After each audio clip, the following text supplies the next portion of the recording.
إليك 5 عبارات تهديد يستعمله الوالدين المغربيين قبل عقاب الأبناء. أولا، غمزة الأم. تعتبر غمزة الأم واحدة من أرقى وأخطر أنواع التهديد، لأنه تهديد صامت، وتستعمل هذه الغمزة أمام أناس مهمين أو في مجمع عائلي، ومفعولها يكون سريعا. ثانيا، احتجي ونتفاهموا. هي كذلك جملة لا تقل خطورة، فهي تهديد قبلي غالبا يكون بعده عقاب، لكن يبقى السؤال: ما هو نوع العقاب المستعمل بعد هذه الجملة؟ ثالثا، أنا كنجمالك. عبارة يستعملها الأب ويقصد بها أنني الآن أهددك، لكن لن أعاقبك حاليا، لكن يوم العقاب لن تكون هناك لا شفقة ولا رحمة، ويستحسن أن تطلب العقاب مباشرة بدون جمع العقوبات.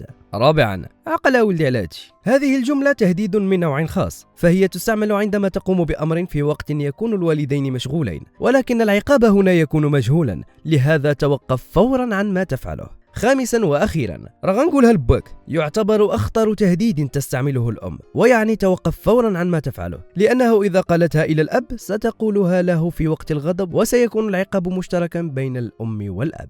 إذا أردتم الجزء الثاني ألفي لايك. كان معكم علي حسيني، لا تنسى اللايك ومتابعتي على حسابي على فيسبوك وإنستغرام وتيك توك. سبحانك اللهم وبحمدك، أشهد أن لا إله إلا أنت، أستغفرك وأتوب إليك، فأمان الله.